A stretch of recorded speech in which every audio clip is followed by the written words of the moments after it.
Assalamualaikum warahmatullahi taala wabarakatuh. Alhamdulillahi rabbil alamin.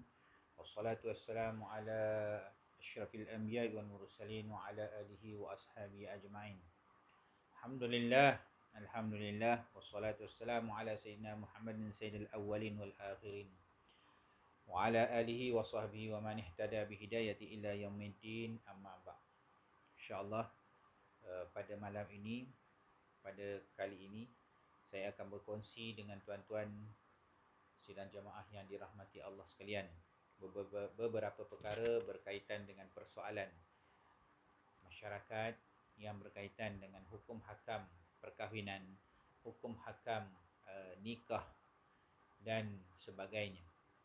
Dan saya akan berkongsi dengan tuan-tuan hanya dalam bentuk persoalan dan bukan dalam bentuk pengisian ilmiah yang seperti mana yang telah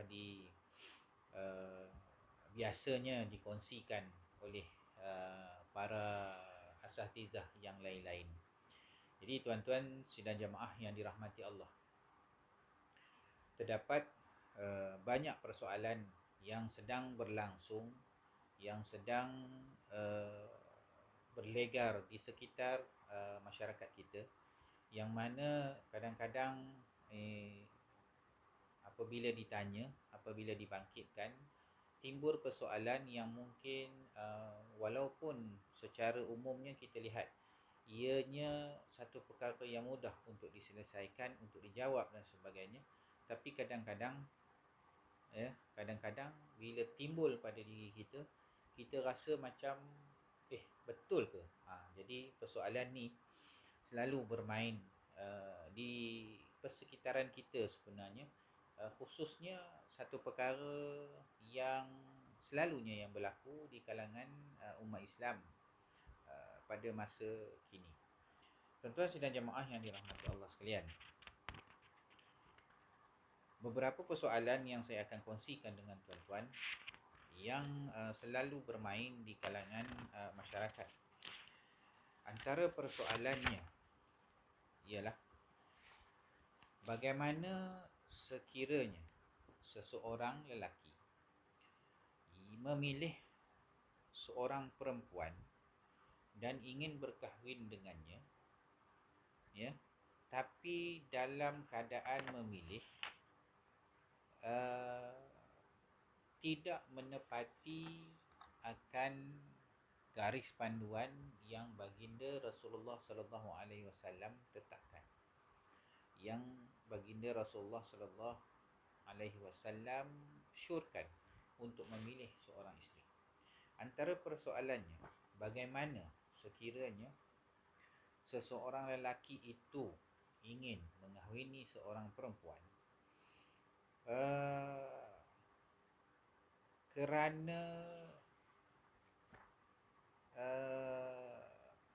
harta.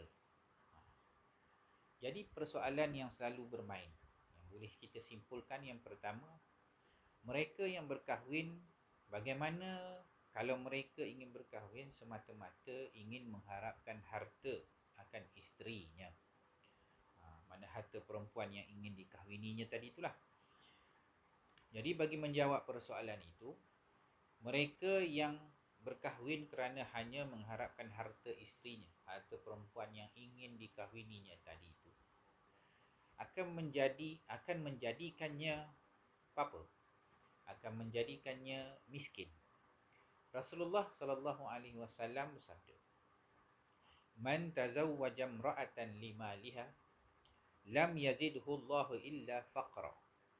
Mereka yang mengahwini seorang perempuan kerana hartanya, tidak akan bertambah hartanya, malah bertambah papanya.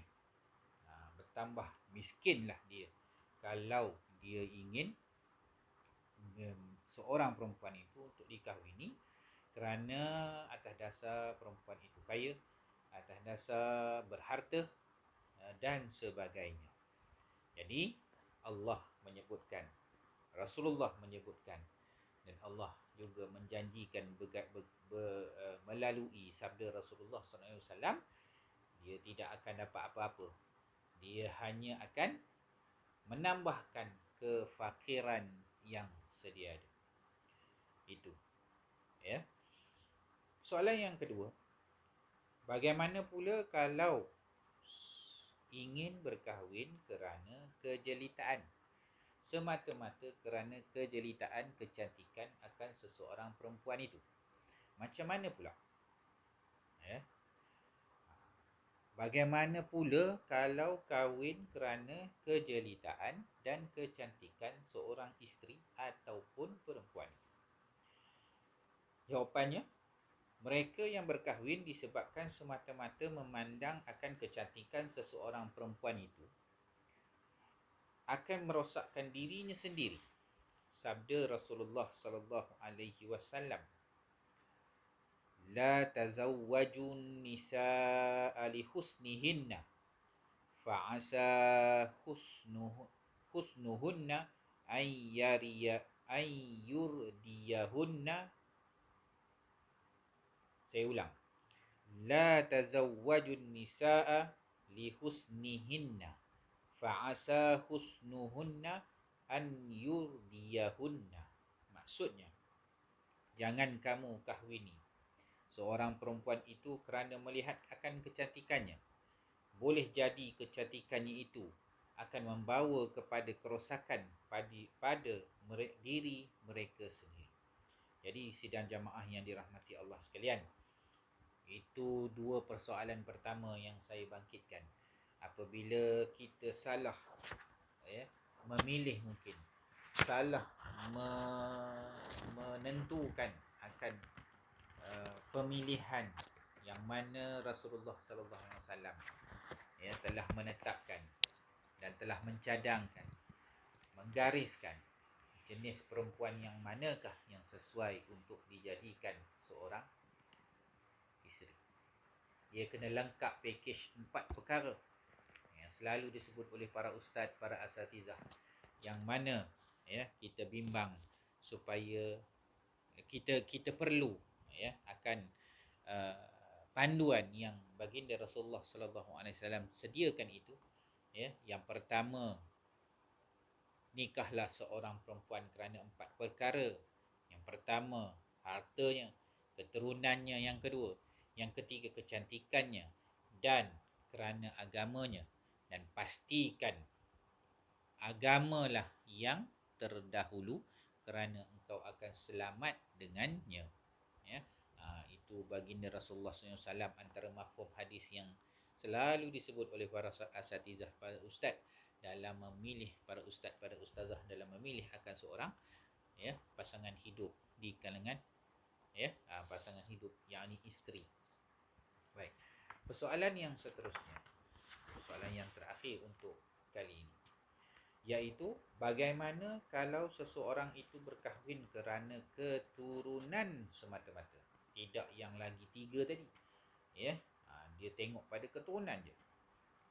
Jawapannya, mereka yang berkahwin kerana semata-mata keturunan tidak akan menambah keturunan yang mulia, maksudnya di sini, dia tidak akan menambah akan kemuliaan dan kehormatannya. Sabda Rasulullah sallallahu alaihi wasallam, wa man tazawwaja imra'atan li hasabiha lam yazidhu illa data'ah. Apa maksudnya? Mereka yang mengahwini seorang perempuan kerana kebangsawanannya, kerana kemuliaan bangsanya, kerana kemasyhuran bangsanya ataupun keturunannya, Allah tidak akan menambah kemuliaannya, kecuali dia akan bertambah kehinaannya. Jadi tuan-tuan sidang jemaah yang dirahmati Allah sekalian, itu sedikit persoalan, dan insya-Allah akan bersambung lagi pada rakaman yang kedua, insya-Allah. Tapi dulu saya mengundur diri untuk sementara. Assalamualaikum warahmatullahi wabarakatuh.